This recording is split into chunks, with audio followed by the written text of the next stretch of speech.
Hello दोस्तों। Perfection के YouTube channel पे आप लोग का स्वागत है। अभी फिर से कोरोना काल का समय आ गया है।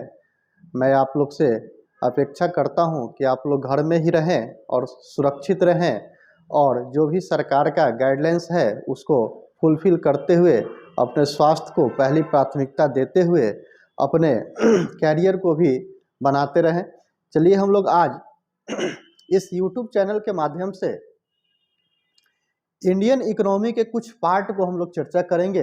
उस कुछ पार्ट में जो अभी हम लोग के देश में जो दिन प्रतिदिन हम लोग पेपर के माध्यम से अवगत हो रहे हैं, न्यूज़ चैनल के माध्यम से अवगत हो रहे हैं कि एक महंगाई को लेकर के जो अभी समस्या बनी हुई है, इसी महंगाई से संबंधित हम लोग इस यूट्यूब चैनल के माध्यम से प्रकाश डालेंगे। तो सामान्यतः जो महंगाई शब्द की जो हम लोग बात करते हैं उसका ये शब्द चूंकि यूके से लिया गया है, पश्चिमी देशों से लिया गया है, तो पश्चिमी देशों में महंगाई को मुद्रास्फीति कहा जाता है, जिसको इंग्लिश में कहते हैं इन्फ्लेशन। तो हम लोग इसी इन्फ्लेशन को हम लोग आज थोड़ा सा चर्चा करेंगे कि जो महंगाई है, मुद्रास्फीति है, इस मुद्रास्फीति का जो आयाम है, मुद्रास्फीति जो शब्द है, इस शब्द के बारे में हम लोग आज चर्चा करेंगे कि मुद्रास्फीति शब्द का सामान्य तात्पर्य क्या होता है। तो जैसे कि हम लोग सामान्यतः बोलचाल की भाषा में कहते हैं कि जब वस्तुएं एवं सेवाएं, जब किसी अर्थव्यवस्था में वस्तुएं एवं सेवाएं जो महंगी हो जाती है, उसी को सामान्यतः हम लोग बोलचाल की भाषा में महंगाई कह दिया करते हैं। इसलिए महंगाई के सामान्य परिभाषा के रूप में देखा जाए कि जब वस्तुएं एवं सेवाएं महंगी हो जाए तथा मुद्रा की क्रय शक्ति में जो ह्रास उत्पन्न होती है, वैसे ही स्थिति को महंगाई कहते हैं। तो हम लोग इस मुद्रास्फीति जो टॉपिक है, इस टॉपिक में हम लोग देखेंगे कि मुद्रास्फीति होता क्या है, इसको होता क्या है, ये मुद्रास्फीति होता क्या है, यानी कि इसके बारे में डिटेल हम लोग जानने का प्रयास करेंगे कि मुद्रास्फीति है क्या, यानी कि इसके परिभाषा को जानेंगे। ठीक है, इसके बाद इस टॉपिक के माध्यम से, इस चैनल के माध्यम से हम लोग देखेंगे आखिर ये किसी भी वस्तु एवं सेवा का महंगा होने का कारण क्या है। आखिर क्या कारण है कि वस्तु एवं सेवाएं महंगी हो जाती है। तो कारण की जब हम लोग बात करेंगे इसमें, तो कारण में हम लोग देखेंगे जो परीक्षा के दृष्टिकोण से हम लोग को जानना है कि एक आप लोग जब विभिन्न किताबें अध्ययन करेंगे तो उसमें देखेंगे कि आपको बताया गया होगा कि demand pull inflation, demand pull inflation की बात की गई होगी, कॉस्ट पुश इन्फ्लेशन की बात की गई होगी, और एक बात की गई है स्ट्रक्चरल इन्फ्लेशन की, स्ट्रक्चरल यानी कि संरचनात्मक मुद्रास्फीति का। तो यानी कि हम लोग सिंपल अभी कहे कि यह एक इन्फ्लेशन क्या है, एक प्रकार का शॉर्ट पीरियड के लिए एक बीमारी होती है। तो हम लोग कह सकते हैं कि बीमारी होने का कारण क्या है, तो बीमारी होने का विभिन्न कारण हो सकते हैं। उसी प्रकार महंगाई का भी हम कारण की जब बात करते हैं तब महंगाई का कारण का ये तीन कारण मुख्यतः होते हैं।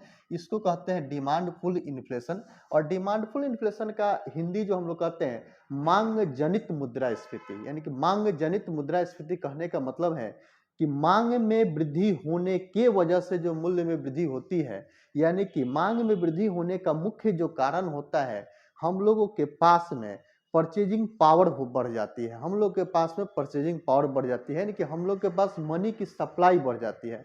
तो हम लोग इसमें देखेंगे, डिमांड पुल इन्फ्लेशन के अंतर्गत देखेंगे कि आखिर क्या क्या सरकार तथा आरबीआई के द्वारा क्या क्या ऐसे दिशा निर्देश जारी किए जाते हैं या निर्णय लिए जाते हैं जिससे अर्थव्यवस्था में मनी की सप्लाई बढ़ जाती है। तो इसका फिर हम लोग कारण देखेंगे कि आखिर क्या कारण है कि मांग में वृद्धि होती है, इसको हम लोग समझने का प्रयास करेंगे।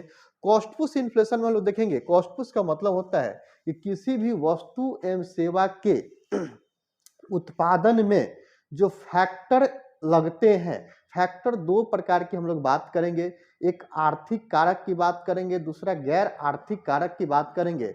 तो यानी कि वस्तु के उत्पादन में, वस्तु एवं सेवा के उत्पादन में कारक आगत एवं गैर कारक आगत के मूल्यों में जो वृद्धि होती है, उसके वजह से जो मूल्य में वृद्धि होती है, फाइनल गुड्स में जो वृद्धि होती है, तो उसके बारे में हम लोग यहाँ पे चर्चा करेंगे। तीसरा हम लोग देखते हैं कि महंगा, किसी भी वस्तु एवं सेवा का महंगा होने का एक कारण ये भी होता है कि किसी विशेष वस्तु को अर्थव्यवस्था से कहीं दूसरे जगह पे शिफ्ट कर दिया जाता है, यानी कि कालाबाजारी किया जाता है, उसको स्टोरेज कर लिया जाता है, जिससे अर्थव्यवस्था में उस वस्तु का सप्लाई कम हो जाता है, लेकिन डिमांड बना हुआ होता है। इसको हम लोग ग्राफ के माध्यम से समझने का प्रयास करेंगे। तो एक कारण ये भी होता है जिसको स्ट्रक्चरल कारण कहते हैं।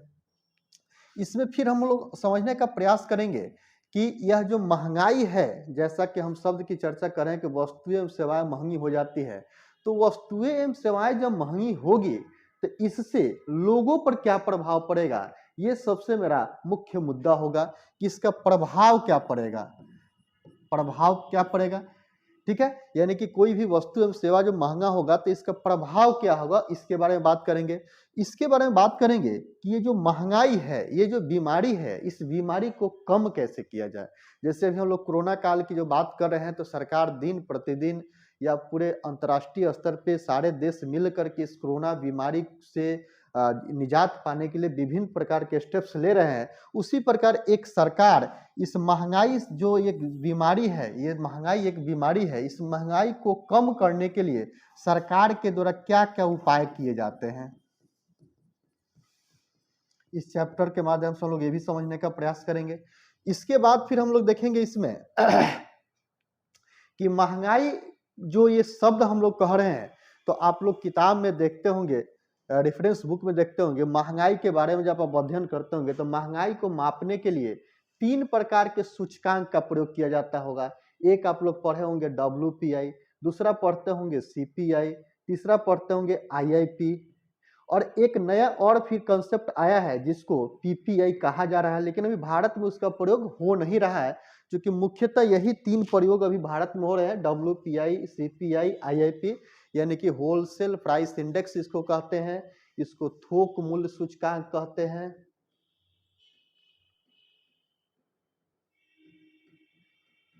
इसको कंज्यूमर प्राइस इंडेक्स को उपभोक्ता मूल्य सूचकांक कहते हैं, और IIP को इंडेक्स ऑफ इंडस्ट्रियल प्रोडक्शन कहते हैं, यानी कि औद्योगिक उत्पाद सूचकांक कहते हैं।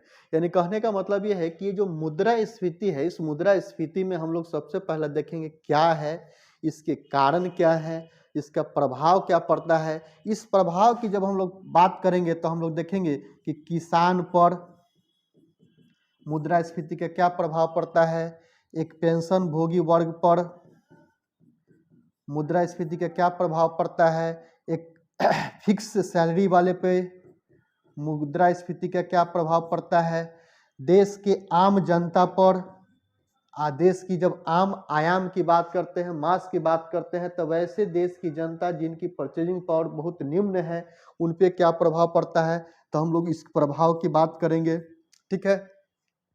कम करने की जब उपाय की बात करेंगे तो हम लोग यहाँ पे देखेंगे कम करने के उपाय के संदर्भ में कि सरकार, हम लोग जब बात करते हैं क्लासरूम में जब बातें होती है तो हमारे द्वारा चर्चा किया जाता है कि सरकार की जो पॉलिसियाँ होती है, पॉलिसियाँ सामान्यतः 3 प्रकार के सरकार पॉलिसियाँ बनाती है। एक पॉलिसी की बात करते हैं राजकोषीय नीति बोलते हैं, फिजिकल पॉलिसी बोलती हैं, ये जो कि वित्त मंत्रालय बनाता है। दूसरा पॉलिसी की बात करते हैं जो RBI बनाता है, जिसको मौद्रिक नीतियाँ कहा जाता है, मॉनेटरी पॉलिसी कहा जाता है, जो RBI बनाती है। और तीसरा एक पॉलिसी होता है जिसको विदेश व्यापार नीति भी कहा जाता है। तो यहाँ चूंकि हम लोग का संबंध मुद्रास्फीति को कम करने के उपाय को देखना है, तो हम लोग यहाँ देखेंगे मुख्य रूप से 3 उपाय को हम लोग देखेंगे। एक फिजिकल पॉलिसी की बात करेंगे, एक मॉनेटरी पॉलिसी की बात करेंगे, और एक अन्य उपाय की बात करेंगे, अन्य विविध उपाय की फिर बात करेंगे। यानी कि इस 3 उपाय के द्वारा हम जो महंगाई, यानी कि कोई भी वस्तु एवं सेवा जो महंगा हुआ है, इस महंगा होने का क्या कारण है, और इस कारण का जो उपाय है, इस उपाय को हम लोग इस माध्यम, इसके इस YouTube चैनल के माध्यम से लोग उपाय को देखेंगे, फिजिकल पॉलिसी के माध्यम से, मॉनेटरी पॉलिसी के माध्यम से।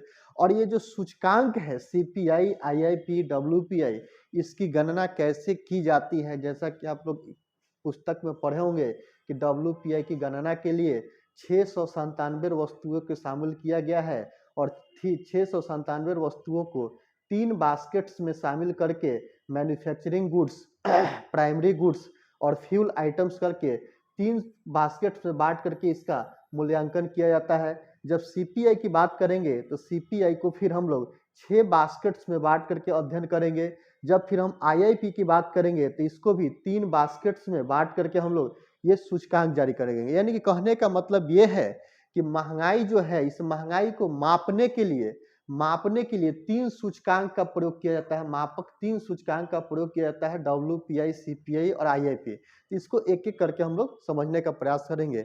आज इस चैनल के माध्यम से सबसे पहले हम लोग समझने का प्रयास करते हैं कि मुद्रास्फीति है क्या। सामान्यतः बोलचाल की भाषा में जो महंगाई कहते हैं, तो इस महंगाई को हम लोग समझने का प्रयास करते हैं।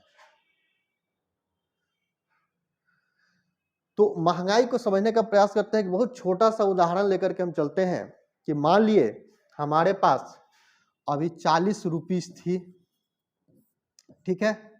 मैं मार्केट गया, मार्केट में जाकर के हमने 1 केजी चीनी खरीद करके लाया, 1 केजी चीनी खरीदा, ठीक है। कुछ दिनों के उपरांत पुनः मैं 40 रुपया मार्केट लेकर के गया और जब मैंने दुकानदार से बोला कि मुझे 40 रुपया का 1 केजी चीनी दीजिए, तो दुकानदार ने मुझे बताया कि नहीं, अब 40 का आपको 1 केजी चीनी नहीं दिया जाएगा, 800 ग्राम चीनी दिया जाएगा, ठीक है। आज से 10 दिन पहले भी मैं 40 रुपया ही लेकर के गया था और आज मैं 40 रुपया ही लेकर के गया था, मैं ही खुद गया था, ठीक है। तो पहले मुझे 1 केजी चीनी मिल गई, अब मुझे चीनी मिली 800 ग्राम। यानी कहने का मतलब ये था कि 40 रुपया के पास जो पहले सामर्थ्य थी खरीदने की 1 केजी चीनी खरीदने की सामर्थ्य थी, लेकिन अभी इस 40 रुपया के पास चीनी खरीदने की सामर्थ्य कितना हो गई है, 800 ग्राम हो गई है। यानी कि पहले के अपेक्षा इस 40 रुपया के पास चीनी खरीदने की शक्ति में क्या हो गई है, कमी हो गई है, शक्ति में कमी हो गई है। अब यही से मुद्रास्फीति का परिभाषा निकलता है। जब हम इन्फ्लेशन शब्द की जब बात करते हैं, महंगाई शब्द की जब बात करते हैं, तो सामान्यतः महंगाई शब्द का जो प्रयोग किया जाता है हम लोग बोलचाल की भाषा में कि वस्तुएं एवं सेवाएं का महंगा होना। लेकिन इन्फ्लेशन शब्द जो है ये पश्चिमी देशों से लिया गया शब्द है और वहां पे इन्फ्लेशन का शुद्ध अर्थ होता है मुद्रा का कमजोर होना। मुद्रा का कमजोर होना को ही इन्फ्लेशन कहा जाता है। मुद्रा का कमजोर होना को ही इन्फ्लेशन कहा जाता है। इसलिए इसका शुद्ध अर्थ होता है मुद्रास्फीति। मुद्रा में स्फीति हो जाना, मुद्रा में स्फीति, और स्फीति का सामान्य अर्थ होता है कि कमजोर हो जाना। मुद्रा स्फीति का सामान्य अर्थ क्या होता है, कमजोर होना। किसका कमजोर होना, तो मुद्रा का कमजोर होना। हमने एक उदाहरण लिया कि 40 रुपया में 1 केजी मैं खरीद के लाता था, लेकिन अब मैं 40 रुपया लेकर के गया तो मुझे 800 ग्राम ही चीनी मिली। यानी कि पहले के अपेक्षा इस 40 रुपया का परचेजिंग पावर क्या हो गया, कम हो गया। खरीदने की शक्ति क्या हो गई, कम हो गई। क्रय शक्ति क्या हो गया, कम हो गया। इसी को कहते हैं मुद्रास्फीति। लेकिन सामान्यतः किताब में या परीक्षा के दृष्टिकोण से भी देखा जाए तो मुद्रास्फीति का जो परिभाषा है, ये बात सही है कि वस्तुएं एवं सेवाएं के मूल्य में कमी हो जाना तथा मुद्रा की क्रय शक्ति में ह्रास हो जाना, वैसे ही स्थिति को महंगाई कहा जाता है। अब हम लोग देखेंगे आखिर क्या कारण है कि ये जो मुद्रा है, मेरा मुद्रा कमजोर हो गया। क्या कारण है कि मुद्रा कमजोर हो गया। इसको हम बहुत व्यवहारिक उदाहरण लेकर के हम लोग आगे बढ़ेंगे। जैसे कि हम लोग मार्केट में देखते हैं कि जब किसी वस्तु के मूल्यों में कमी हो जाती है तो हम लोग सामान्यतः जो मांग का नियम है, जो सामान्यतः मांग का नियम है कि जब कोई वस्तुएं सस्ती होती है तो उसका मांग बढ़ जाता है। ये सिंपल मांग का नियम है। हम लोग अगले वीडियो के माध्यम से उसको भी समझने का प्रयास करेंगे कि मांग का नियम क्या होता है, पूर्ति का नियम क्या होता है, उसको भी हम लोग समझने का प्रयास करेंगे। तो जब वस्तुएं एवं सेवाएं सस्ती हो जाती है तो उसकी मांग क्षमता में वृद्धि हो जाती है, मांग में वृद्धि हो जाती है। जैसा कि उदाहरण हम लोग लेकर के चले कि हम मान लिया गोभी का मूल्य को ही लेकर के चले, तो हम लोगों ने देखा कि जब अर्थव्यवस्था में या किसी खास जगह पे जब गोभी की सप्लाई ज्यादा हो जाती है तो गोभी क्या हो जाता है, सस्ता हो जाता है, ठीक है। उसी प्रकार जब गोभी का सप्लाई कम हो जाता है तो कोबी क्या हो जाता है, महंगा हो जाता है। उसी सिद्धांत को लेकर के हम लोग यहाँ भी चलेंगे, यानी कि वही सिद्धांत यहाँ भी काम करता होगा कि जब मनी का सप्लाई बढ़ जाता होगा तो मनी क्या हो जाता होगा, सस्ता हो जाता होगा। मनी क्या हो जाता है, सस्ता हो जाता है। यहाँ पे मनी क्या हो गया है, सस्ता हो गया। पहले 40 रुपया के पास वो सामर्थ्य था कि 1 केजी चीनी ला रहा था मार्केट से, अब 40 रुपए के पास वो सामर्थ्य रहा नहीं कि 1 केजी ला पाए, यानी कि मनी क्या हो गया, अपने पहले की जो अवस्था में था उस अवस्था से कमजोर हो गया, सस्ता हो गया। तो ये सस्ता होने के पीछे कारण क्या है, जैसे मैंने गोभी का उदाहरण दिया कि गोभी का जब अर्थव्यवस्था में सप्लाई बढ़ जाती है, किसी खास जगह पे जब गोभी का सप्लाई बढ़ जाता है तो गोभी सस्ता हो जाता है। उसी प्रकार जब गोभी की सप्लाई जो कम हो जाती है तो गोभी महंगा हो जाता है।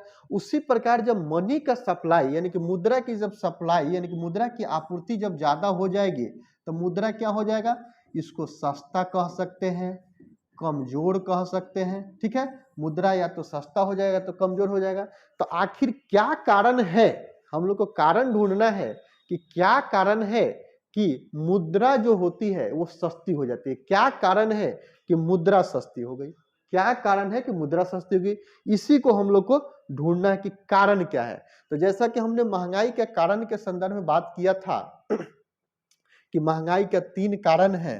एक कारण हमने कहा था demand pull inflation,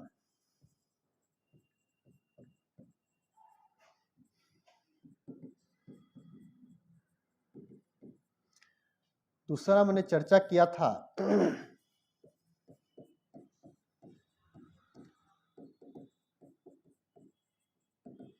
cost push inflation, third मैंने चर्चा किया था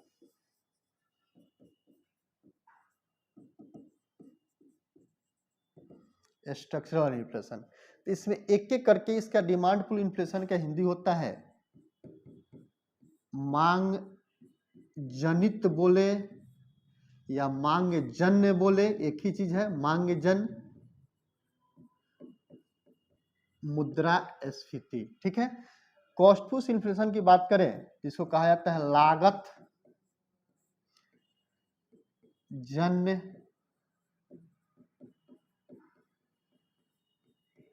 मुद्रास्फीति, लागत जन मुद्रास्फीति। और तीसरा को कहा जाता है संरचनात्मक